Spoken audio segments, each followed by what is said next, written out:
Hello friends, welcome everyone in today's video. Today I'll discuss about the change control management.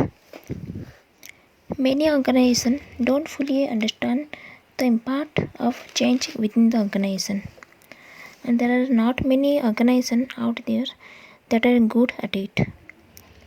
The change control management helps to understand what change management is and how it affects individuals and departments within the organization, as well the impact it can have on external entities.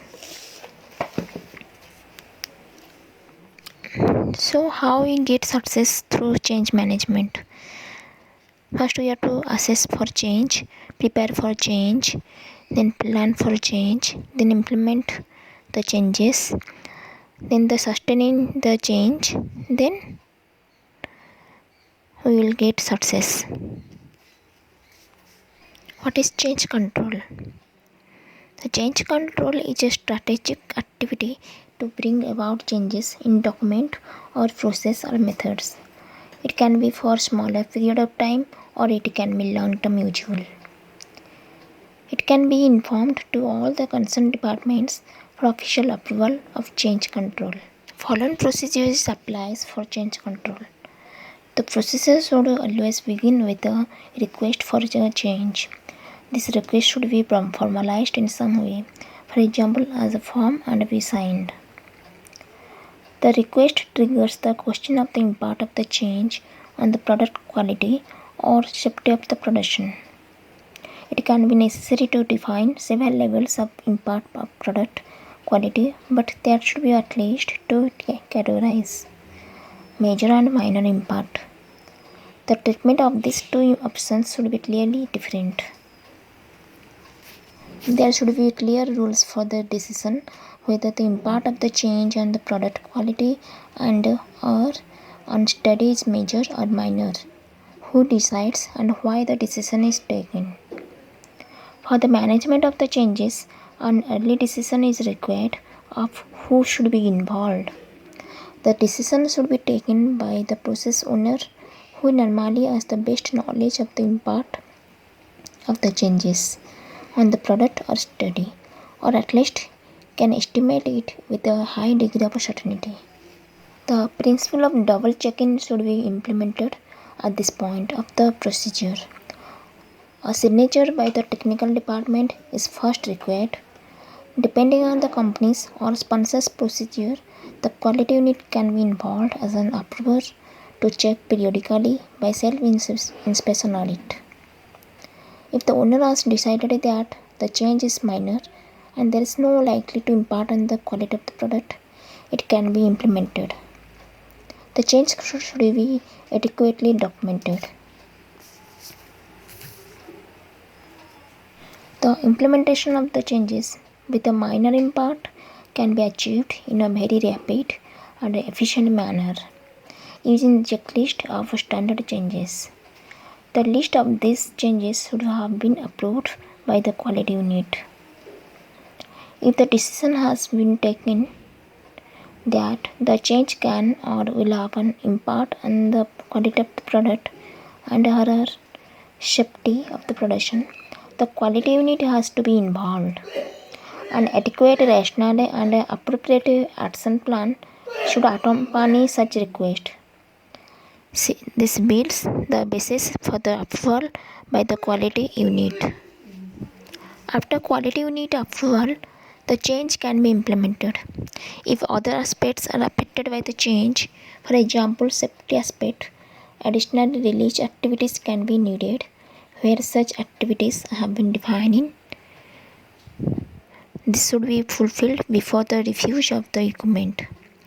Release of the equipment itself can be one of these activities. The start of a change control system for technical equipment should be established after completion of qualification. This will ensure that qualified status is maintained.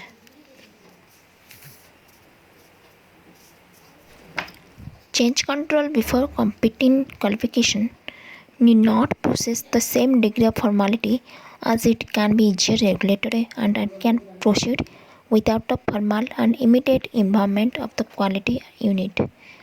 The required activities in this case are adequate documentation of the changes and the periodical adoption of the documentation. The change request for the emergency changes can be formalized after the replacement. Emergency cases should be defined by each in an appropriate way. Documentation. All the changes should be formally requested, documented, and accepted by representatives of production, QC or QA, R&D, engineering, and regulatory affairs as appropriate. The likely impact, the risk assessment of the change on the product should be evaluated and the extent of revalidation discussed. The change control system should ensure that all the notified or requested changes are satisfactorily investigated, documented, and authorized. All changes that may affect product quality or reproducibility of the process should be formally requested, documented, and accepted. The likely impact of the change control requires a written procedure, that is change control program, to regulate at least the following points. What types of changes does change control take into account?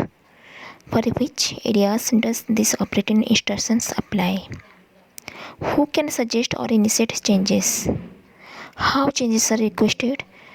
The forms, method of communications. How changes are loaded? Who is responsible for loading? How are the measures necessary for carrying out the change determined? Who complies the direction required? Who is responsible for execution and monitoring of all necessary measures? How is the change control committee assembled? What are the duties of committee? How the change documented? Format, content, storage. Who is responsible for authorizing the changes? What are special regulations for urgent changes? A post-approval change management protocol. A post-approval change management protocol describes specific changes that a company would like to implement during the life cycle of the product and how this would be prepared and verified. It is a stepwise approach in the assessment of changes which allows an early evaluation of the strategies for the change and a later separate evaluation of the data produced based on the agreed strategy.